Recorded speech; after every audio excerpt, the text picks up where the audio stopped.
suis agriculteur au sein d'une entreprise familiale. Je travaille avec mon père et j'ai 2 salariés qui m'aident sur l'atelier. Donc mon exploitation en fait est composée d'une partie céréalière, environ une quarantaine d'hectares sur laquelle je cultive du maïs qui me sert à l'alimentation de mon atelier porcin qui comprend donc 140 truies mères qui produisent des porcelets, des porcs charcutiers, environ 3000 porcs charcutiers vendus par an. Donc je fabrique donc l'aliment à la ferme avec les céréales que je produis sur mon exploitation. Mais ça ne suffit pas, j'achète aussi des céréales à des voisins, du maïs, du blé, de l'orge, du triticale. Depuis quelque temps, j'utilise régulièrement notamment du tourteau de colza, du tourteau de tournesol, parce que je suis dans une filière de production avec un certificat de conformité produit. Donc mon porc charcutier et mon porcelet ne doivent pas consommer d'OGM. Le soja non OGM est onéreux, est assez difficile à trouver.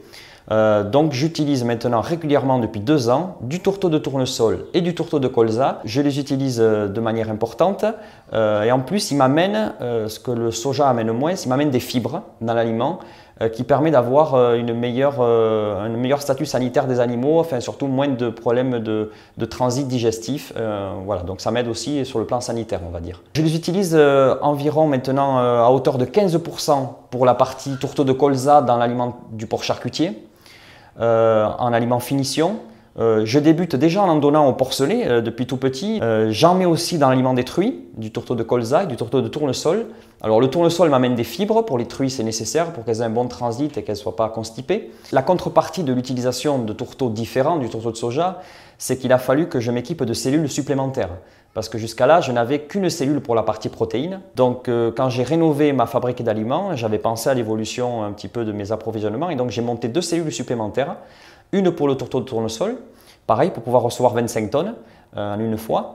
Ce stock-là me dure 4 mois, mais ça se conserve très bien, donc il n'y a pas de souci.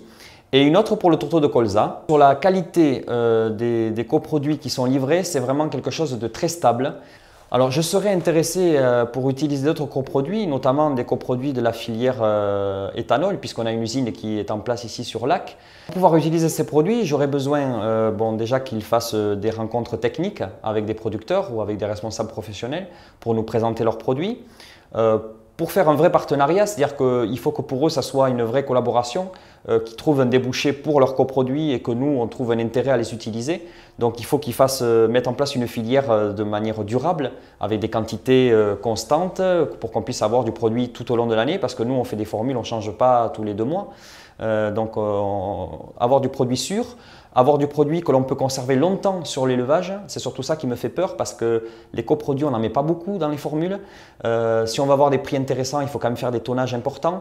Donc il faut qu'on puisse stocker, mais de manière durable, que ça soit pas, que ça ne moisisse pas, que ça ne pourrisse pas dans les cellules. À partir de là, si on a des analyses précises du produit, avec savoir ce qu'il nous amène comme protéines ou comme énergie, on peut économiquement le tester par rapport à un autre ingrédient que l'on a dans les formules et s'il est économiquement intéressant, pourquoi pas.